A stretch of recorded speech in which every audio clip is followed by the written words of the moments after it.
Hello and welcome to episode 2 of the World Wanderers podcast. I'm Ryan. I'm Amanda. And we're your hosts. Today we're going to talk about Iceland.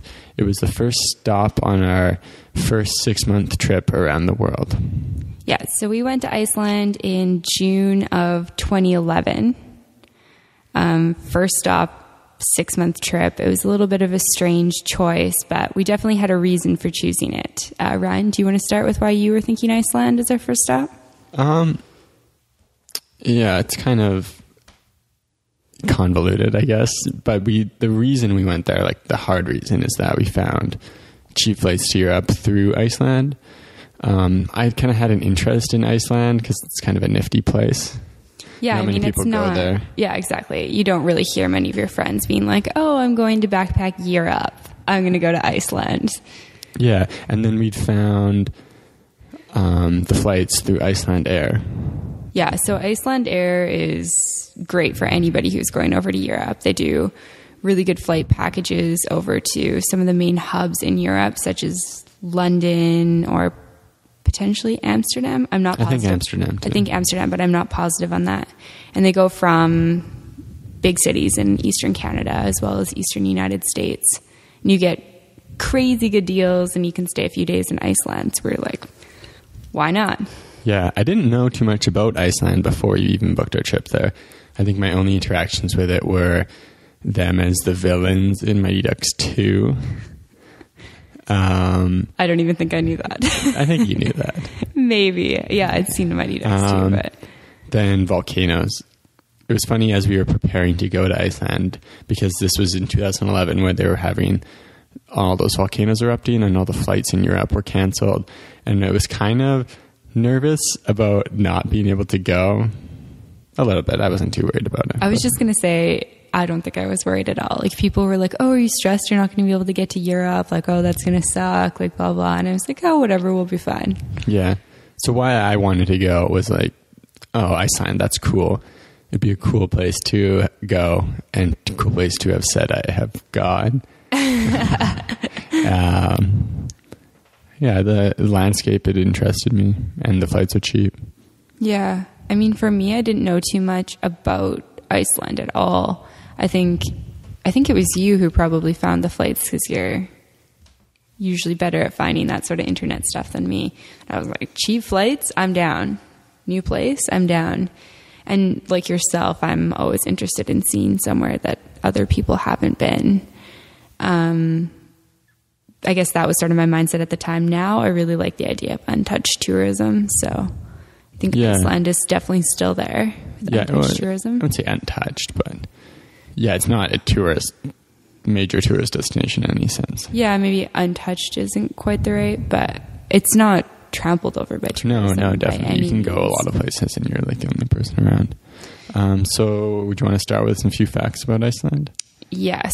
So for those listeners who also don't know anything about Iceland, like I didn't before I went there.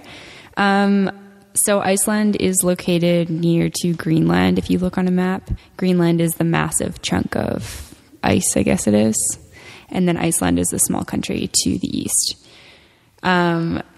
It's not very big. It's only about 103,000 square kilometers, which isn't very big for a country. It's got a population of about 320,000 people, of which 200,000 live in Reykjavik, which is Reykjavik, which is the capital city. And it's the northernmost capital in the world. And in Iceland, they speak Icelandic, which is a Scandinavian language, very difficult to understand and read. Very difficult to understand and read if you don't speak it. If you don't speak it, yes, or if you don't speak Scandinavian. But English is widely understood there. Yeah, I remember going in, because it was the first country I'd ever been to that didn't speak English. I was a little bit worried about, oh God, can I even get by? But it was fine. There's English everywhere. Yeah, I mean, we've both taken classes in French and Spanish. So it's like, at least you have some concept of like the way things are pronounced or the way the words look.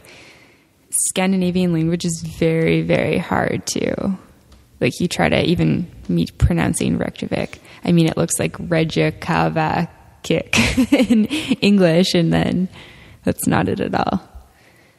So that's a little bit about Iceland. What were some of your, touching down in Iceland, what were some of your first thoughts, observations? It was cool because we got there in June, just before summer solstice.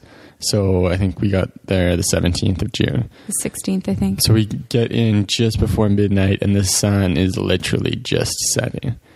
So that was my first impression. I was like, wow, this is cool. I think it's important to note, though, when you say setting, it's like it's not coming back.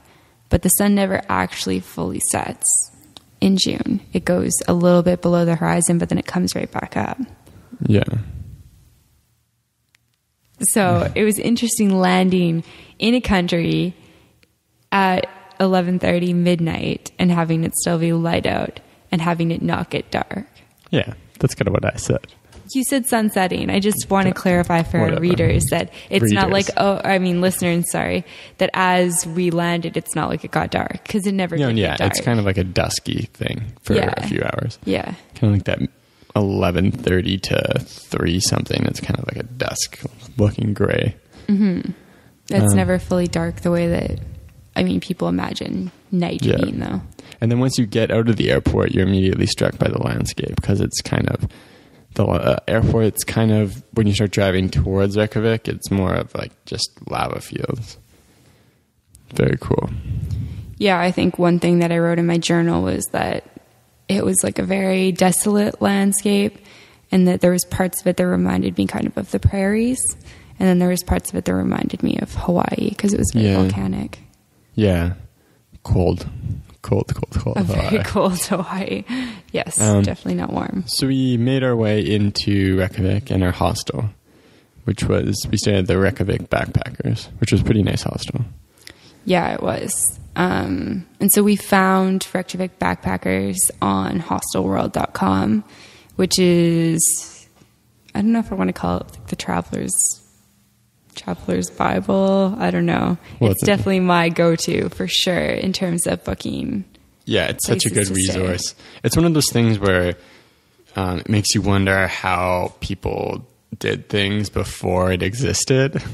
I don't even know how people found hostels before hostelworld.com. Yeah. Obviously, there's Lonely Planet, there's Fromers, But yeah, now with Hostel World and Hostel Bookers, those guidebook hostel recommendations are irrelevant. Yeah, they're very, very obsolete. Yeah. Hostel World is great because you go on there and you can see reviews literally from a few days before. Whereas something like Lonely Planet, so for our South America one, for example, it's from 2009. A lot has changed in the world of hostels since 2009. Yeah, you have a common problem with the Lonely Planet recommendations where people get one and then sell it. In a lot of developing countries, it's once you get a Lonely Planet recommendation, then your business is worth more.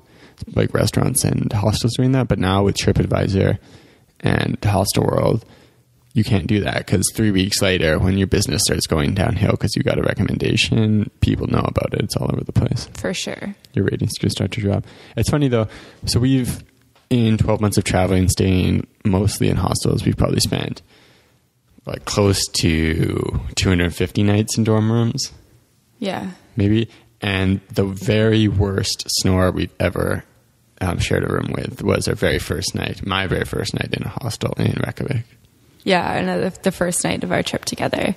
I remember getting in and we had to pay extra money for bedding, and I don't know, I think we were both kind of anxious. So we curled up in the bottom of our bunk. We had a 2-person bunk bed, obviously, and we curled up in the one single bed with these big blankets, just being like, oh my gosh, it's so light out, and the music was blasting in the hostel till 3 a.m. I think it was from a bar in the street. Okay, maybe. There was music blasting, and this guy was snoring to the point where every time he stopped snoring, I was afraid he choked on his tongue. Yeah, it literally sounded like he was dying. Where he'd be snoring so deep, and then gasp from sound like a beached whale, trying to. It was so bad. Yeah, it was crazy. Another thing I remember is being so uncertain about our stuff. It was what do I do? What do I bring out? Where do we lock our stuff? Are people going to steal our things? And I think that's a very common concern is Yeah, beginner backpacker, I guess. Especially before you get comfortable in hostels. You're like, there's people around here. I'm scared they're going to steal my things, but they all have their own things that they're worried you're going to steal. So you really get comfortable.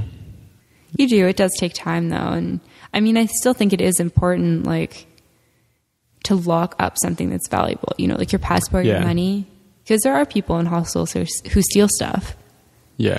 As far as protecting your things in a hostel, I think my philosophy is just make your stuff not the easiest to steal. It's kind of like that, whether you're with a group of people, you don't have to be able to outrun the bear. You just have to be able to outrun the slowest person. Yeah. So if your stuff's not the easiest to steal, yeah, it might still get stolen, but probably not. Mm-hmm, for sure. So the next day in Iceland was our first full day there, and it was actually Icelandic National Day. Yeah, and so walking around, some of the first things just wait. Do you want to hear me try to butcher the Icelandic National Day in Icelandic? Yeah, let's hear it. Five hátíðargurlin. Once more. I don't think that our listeners heard that. Five hátíðargurlin? Icelandic National Day. Yeah, five hátíðargurlin. Chirp, chirp. Anyways, so walking around, some of the things that we noticed just in the first bit of the day was how expensive everything was. Mm-hmm. Everything is so expensive in Iceland. It was funny because you'd heard they obviously got hit pretty hard during the financial crisis because there was their banks there were doing some crazy things. I don't recall what, but their economy fell apart. So I remember hearing like, oh, Iceland's economy's in the toilet. Like it's a great time to go traveling because the currency's been a lot devalued, and it was still shockingly expensive. And it was like everybody was out in fancy restaurants, fancy drinks. Yeah, everybody was dressed like the nicely. Nicest dressed, most nicely dressed population I've ever seen. Yeah. Everyone looked like they were, I don't know. I mean, if you didn't know anything about the economy, say that you just completely live in a box, and you went to Iceland, you would think that it was a super rich country, would you not? Mm-hmm. Everybody would be rich, have good jobs. Nice cars. Yeah, I mean, yeah, so many nice cars. Big, nice cars. Very Scandinavian, too, though. I think if you had put me down in Iceland, I would have thought I was in, like, Sweden or something like that. Put you down in Iceland? Had you not known you were in Iceland, you mean? Oh, yeah, had I not known. If I knew I was in Iceland, I would have thought it was in Iceland. Yeah. Yes, we walked around the day and they had all sorts of festivities happening. Like there was a strongman competition. I guess that's a big thing in Iceland. Yeah. Do you remember Magnus Magnuson? No, I don't. He's like the world's strongest man. I think he's from Iceland. Okay. Yeah. Not big into the strongman competitions, if we're going to be honest. Iceland. So during the day we went to a famous hot dog stand in Iceland, which is one of the attractions in Reykjavik. Are you going to give the name for this as well? Yeah. Ryan's practicing his Icelandic today. Bæjarins bestu. Once more. Bæjarins bestu. Okay. And if you look this place up on Wiki Travel, it's one of the places they recommend to eat. Yeah, it'll tell you that the lines are always long, and it was long. It was long. I think we waited half an hour for a hot dog, which is a bit absurd. But I mean, I don't really like hot dogs, and I have a gluten intolerance, so I just ate the wiener. But it was good. It was good, but it wasn't shockingly Europe's best hot dog. There was a lot of Europe's best, world's best stuff in Iceland in general, and I think they claim to be Europe's best hot dog at Bæjarins bestu. I don't know how they've come upon that title. But yeah, you get a hot dog. They put some funky sauces on it and some dried fish flakes. And this is apparently like one of Iceland's national things is the hot dog, because later on that day at our hostel where they had their Icelandic National Day celebration, they were serving Icelandic hot dogs as well, which I think what makes an Icelandic hot dog. Do you know? I think they're made of lamb, aren't they? Is that true? I have no idea. I think I read that or heard that, but I don't know if it's maybe true. The fish flakes. Maybe the fish flakes. I don't really know. it's funny because when people ask like, oh, what was Iceland like what did you eat? I was like, oh, it's like too expensive to eat there. We just ate Doritos and hot dogs. Yeah, we went out for one nice meal. No, we did, but I mean, I think lamb is like a very popular. Maybe that's why I think the hot dogs are made of lamb. Maybe. Lamb, goat, whale. In Reykjavik is one of the few places in the world where you can go eat whale. It reminds me of that Amazing Race Canada where they went up north and they had to eat that whale blubber. They were like choking on it. That's completely off topic. Back on topic. So what did we do for the rest of Iceland National Day? We walked around the city, and it's fairly quiet all day long. In Iceland in the summer, that seems like 3 o'clock in the afternoon seems like 7 o'clock in the morning in most places. So it started picking up around 3, some activities.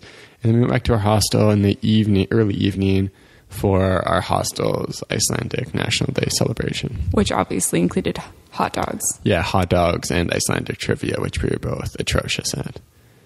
Well, considering I didn't know anything about Iceland. Yeah, it makes it hard to do well at trivia.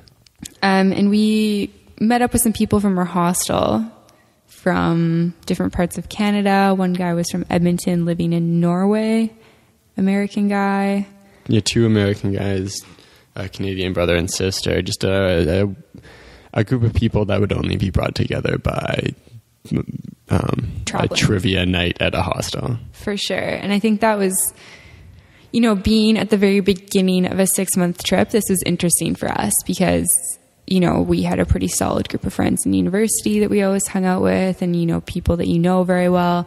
And it really brings a new light on meeting new people because you don't get those inside jokes and stuff, which, at first you're like, oh, this is too bad that I don't know these people well enough to be like, oh, come to the bathroom with me, or, oh, I'm going to share something personal with you. But at the same time, you lose so much of that. Like, people don't make fun of you. People don't tease you about what you're wearing. Mm-hmm. There's none of that, which I really like. There's so much negativity in a lot of really ingrained social groups. Yeah, and it's like you don't always think of it as negativity because it's what you're used to, but when you can pull yourself away from it and put yourself in a different social circle, you really see that there is negativity. Yeah, when you do something new, to be around people who don't know you and don't judge you, you're just being you, and they're like, oh, yeah, it's cool. Like there's no one, like you get a new haircut, no one's making fun of you for it or stuff like that. Yeah. So we hung out with them and then ate our hot dogs and went to dinner at a vegetarian restaurant right near where we were at. There's a lot of good food in Iceland in general. It seems like lots of good restaurants. There is. One of my things for if we were to go back, or when we do go back, is I definitely want to take more money to spend on food. Yeah, well, take more money. Have more money. Have more money. It's hard when you're at the beginning of a 6-month trip. You want to see and do stuff, but at the same time, we did have money. Yeah. To tell listeners that we didn't have money at the beginning of 6 months and then to say we traveled for 6 more months is obviously a lot. We did have money, but we were pretty cautious about what we were spending our money on just because we did have 6 more months to go. I wanted to stretch it out a while. So from dinner, we went down to a concert that was going on for Icelandic National Day and encountered an Icelandic pop sensation. I think it's fair to say. Yeah, and actually, when we were watching some videos of this fellow on YouTube, and I think he was on Icelandic Idol. I think that's how he became a pop star. Mm-hmm. But when your population is 300,000, your Icelandic Idol probably doesn't have a great chance of producing a supreme talent. Well, how did you describe Hoffy Hoff, this Icelandic Idol, in your journal? I think in my journal in 2011, I wrote that he was like Icelandic male Lady Gaga. Okay, so that gives people an idea of what he was like. This super flamboyant. He sung mostly in English, right? Yeah, I believe so. That song. We'll post some links to his YouTube songs on the show notes on our blog, theworldwanderers.com, and you can go check them out there, or just go look on YouTube yourself for Hoffy Hoff. I don't know if you're going to make it through the full videos, but it's worth a look. Give it like 30 seconds to a minute at least. It's funny. It's interesting. It's funny because he was wearing like a ginger ponytails wig that looked kind of like Wendy from, or like Pippi Longstocking. Yeah, Pippi Longstocking wig, dancing in this strange. He kind of looked like a grasshopper in his movements. Very lanky. It's funny because we were with the group of people, so the American guy and one of the Canadian guys actually went and got his autograph afterwards and photos with Hoffy Hoff. It's funny. Yeah. So after our interesting experience at Hoppy Hoff, we went back to the hostel, had a few drinks with our friends, and then we went down to a bar right by our hostel called Oliver. Yeah. I think we waited to go out until like... It was probably 1 something. I think we went out at like midnight, but I don't think the bar got busy till 1. I remember getting there and it being so quiet. Everything in Iceland in the summer starts so late. I mean, it makes sense. I think they pretty much hibernate during the winter because it's dark all the time. You save up all your energy and just like, you only get light for how many months in a year. And you're like, I am not sleeping. Like, I can sleep when it's dark. But it's pretty quiet in the mornings for... That is true. Yeah. But so at the bar, it is not cheap to party in Iceland. No, I wrote down that it was about 850 to 1250 Icelandic kronas for a drink. Well, yeah. I think it was about... is that like 10 to 15? It was about 100 to 1 when we were there. So it's about, $8 to $12. Yeah, $9 to $13. Yeah. It was funny because at the bar, they had this Wheel of Fortune drink thing. It cost 1,500 krona to spin the wheel. And people were doing it. Some guy had just done it when I was standing there and had won 8 shots and gave me one. And then I kind of felt compelled to spin the wheel, and I didn't win anything. So I just wasted like $15. But that was fun. That's okay. It's a learning experience, right? Yeah. So I think we left the club at like 3:30 or 4, and it's bizarre because you walk in the club at 1 and it's like dusky, and you come out at 4 and it's like, whoa, it's like, looks like it's like 8 a.m. or something. Yeah, it's so weird. It's sunny, it's light. I remember we were trying to take pictures of how light it was, which it makes a lot of sense when you're drunk, but when you're sober, you're like, I don't really get what's happening in this picture. Yeah, I mean, I posted it on There's Facebook. no context. You need a clock or something. Yeah, it's like, this is like 4 a.m. Like, this doesn't really do it justice. People are probably like, I don't understand this photo. So the next day, we went on a tour to see some sites outside of Reykjavik. I think that's really the geography and the natural sites are what the tourism is about. If you don't like geography, you don't like natural stuff, probably don't go to Iceland. Yeah, and I think, too, a great way to do Iceland would be to rent a car, pack some camping equipment, and really get out there and see what Iceland has to offer, because Iceland is not about the cities. It's definitely about the geography, the mountains, the volcanoes, hiking, the waterfalls. I mean, everything is so incredible there, and it's so desolate. Just so beautiful. I wish we could have done that, but, we got a little bit of a taste of it. Yeah, we got a taste. So we went on, it was called the Golden Circle Tour. And so our first stop was at a crater lake, I believe. And from the crater lake, we went to the geysers. Yeah. The geysers were fun. It's hard. We were trying to take photos of the geysers, which is complicated. Yeah, I mean, the benefit of these geysers or the great thing about these geysers was that they went off quite frequently. But there was more than one of them. So we kept being like, ooh, get a photo with this one. Ooh, get a photo with this one. And I think we got a few good photos of me, but I think we missed almost all of them with Ryan. It would start steaming, and you'd start to start your video, or you wouldn't start. You would actually start your video, and then nothing. I'll stop the video. Guys. Or you turn around to catch one of the small ones going off, and then the big one goes off right behind you, and you get soaked. It's a fun experience. Yeah. I don't think, did we get wet though? Because I wrote that I wrote in my journal that it was 80 to 100 degrees Celsius, that water. So we must have just got mist off of it. Yeah, mist. More so than actual water. Yeah, because I don't remember getting burned to a crisp. I feel like that might be and then after that, we went to the Golden Falls. And what were your thoughts on those? They were pretty spectacular waterfalls, I'd say.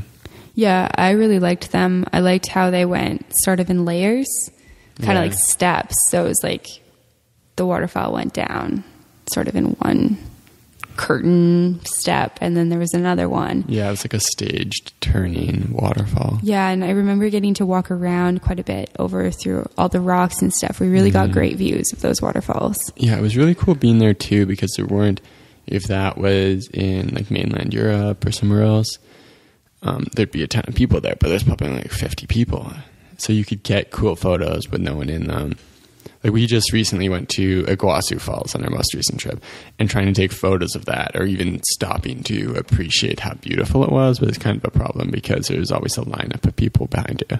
Yeah, I mean, it's definitely a different level of tourism for sure. Iguazu is one of the top things to see in South America, whereas I think that the Golden Falls is one of the best things to see in Iceland. Just not as many people go to Iceland as Brazil or Argentina. Mm-hmm. Yeah, that's what we talked about earlier, how it is kind of untouched in a way. Like you can go out and get into nature and be by yourself and see some amazing things. Mm-hmm. And then after that, we went to the Continental Divide. So it was the North American Continental Rift. Yeah. And we were able to walk through it, which was pretty cool. Yeah, because I think in that, Iceland's actually splitting apart slowly. Okay, yeah. Mm-hmm. That would make sense. So it's crazy. I mean, there's just rock on either side, and you're walking kind of through this like pathway that looks like it's been cut between these rocks, but really it's just a rift in the plates of the earth. Yeah, the earth is slowly splitting, tearing the island apart, which is pretty bizarre to think about. Yeah, no, it's crazy. It's crazy too that it happens so slowly that you don't really see it, I guess. I mean, obviously the people there feel it because that causes volcanic eruptions, correct? Yeah, that's why they have all the volcanic activity there, because it's unfold. Yeah, I wrote in my journal that I was glad that I'd taken geology, because I felt like I could really appreciate the rift a lot more. Yeah. Although when I'm thinking about it now, I don't know. I think I did appreciate it, but I know we have some geology major friends who I think would really Yeah, that's one of the funny things about traveling for a long time. So many of the sites are landscapes and geography based. It really makes you kick yourself for not wanting to pay attention during geography, because it's like, oh, if you had a bit more information, you'd be able to appreciate these things more. For sure. And understand them. One of the girls that I lived with in university actually majored in geography. And I mean, I think about her constantly when I'm traveling. I'm just like, oh, it should be her, not me. Like, she knows so much about this. But I mean, I appreciate the beauty of landscape as well. You don't need a geography degree to appreciate it. I don't need to understand the exact rock formations to know that it's a really cool thing of nature. It makes you think about how the cool geography is and how boring it is in university. Well, I mean, that's the difference between learning something from a textbook and actually seeing something in real life. Mm-hmm. Think about through school, anytime you got to go on a field trip. I mean, that's when you're really like, wow, I want to learn about this. This is cool. Mm-hmm. But how often do you get to do that in university? Yeah, universities and high schools do a good job of making interesting topics very boring. Yeah, I mean, there's some teachers who promote that, but not very many. That's a topic for a different type of podcast, I think. Yeah, so the next stop was the Blue Lagoon, which I think is like the star of Iceland's tourist attractions. For sure. For me, that was probably the highlight of Iceland. I don't know about you. I don't know about the highlight, but it was okay. Cool. For me, it was the highlight. It was the geothermal hot springs located right in the volcanic rocks, and you really had to go through the volcanic rocks to get to the hot springs. So you're just driving for miles and miles in volcanic rock. And then you get there, and this hot springs is just, it's so well developed. It's so well put together. It doesn't feel fake. It's still very natural. And it's the most beautiful, milky baby blue. Yeah. Yeah, it's pretty spectacular color and really nice facility. And then it still kind of looks natural. One of the things I hate about a lot of hot springs is you just show up and it's a pool. And instead of like when I think hot springs, I think like rocks and somewhat natural looking thing. Yeah, no, I completely agree. Like you go and there's this like concrete pool and they're charging you more money to go in this hot springs, air quote. And you're like, what is different about this than my like local Like I could go in a facility? bathtub with some salts and then get the same thing. Yeah. Except if I had like 18 other people in my bathtub. 18 or maybe like 55. Yeah. But it's like you were saying before about the roads. It's really cool just driving around because they make these, it's just like a lava field and there's a road just going through it. And there's also a golf course cut like right in the middle of the lava field, which is pretty spectacular. Yeah. I mean, if I liked to golf, I think that would be an incredible experience. I have no interest in doing that, but yeah. And while we were at the hot springs, they have a natural mud, would you call it? Mm-hmm. I described it as like semen, essentially, is what it looks like. Yeah, so you put it on your face and it's like a white paste, and so you put it on your face and it's really good for your skin. So we have some fabulous photos of Ryan and I with our white mud faces. White mud faces. I think they have a term for that. We're not going there.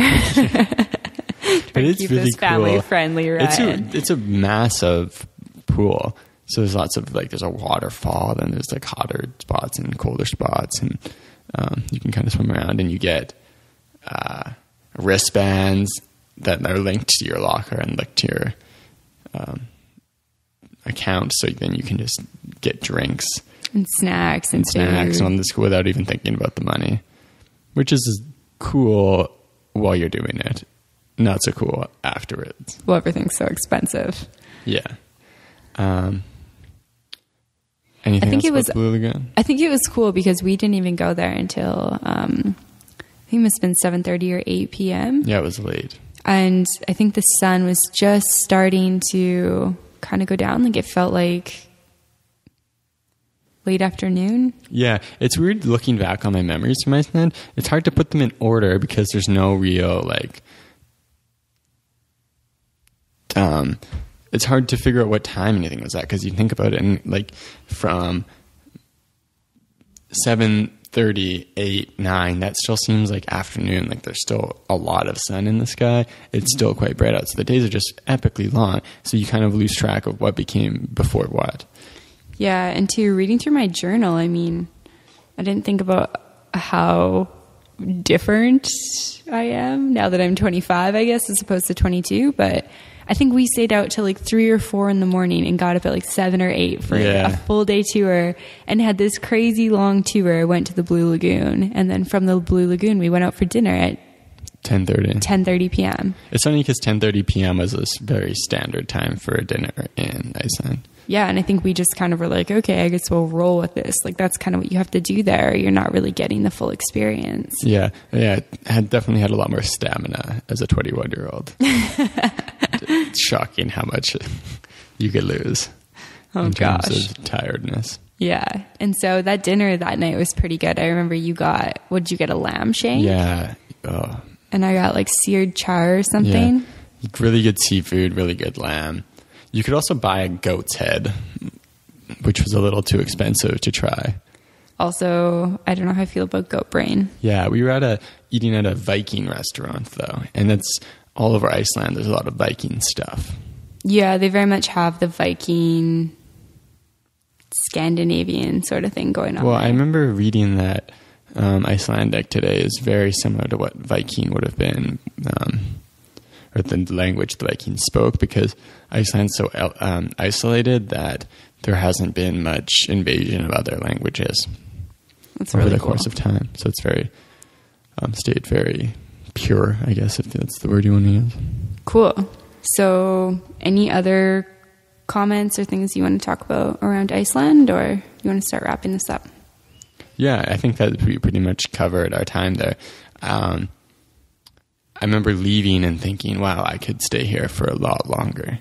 Yeah. And even now, I'd really love to go back. That's one of the things about traveling to so many different places. You end up with this list of places you want to go back to that's not manageable at all.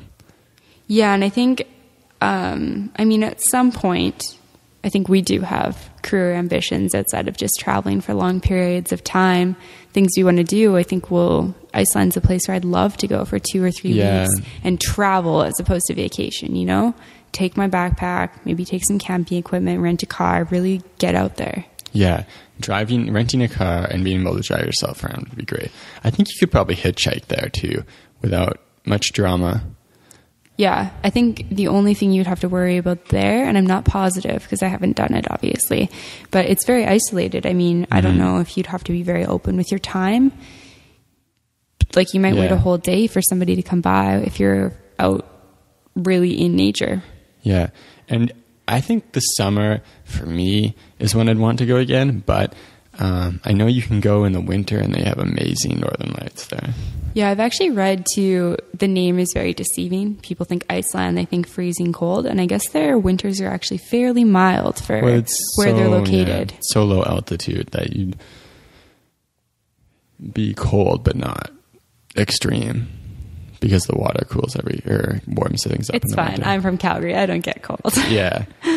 But if you're in the UK or in North America going to Europe, like the way Iceland Air works, you can fly from the UK there and back cheap. Or if you're going either way, you know, you can make a 2-day layover. It doesn't cost you any more money than your standard flight. And then you get to experience something really cool in Iceland. So I definitely recommend it. On next week's episode, we're going to talk about when we go to the UK. Yeah, so our next stop is London. Yeah. So for more information on our podcast, visit www.theworldwanders.com. We'll have show notes on there where we'll have Hoffy Hoff links, a few photos from us back in 2011. As well, in the meantime, while we're putting up that website, please feel free to visit my travel website at www.amandakingsmith.com. Thanks for listening. Until next time.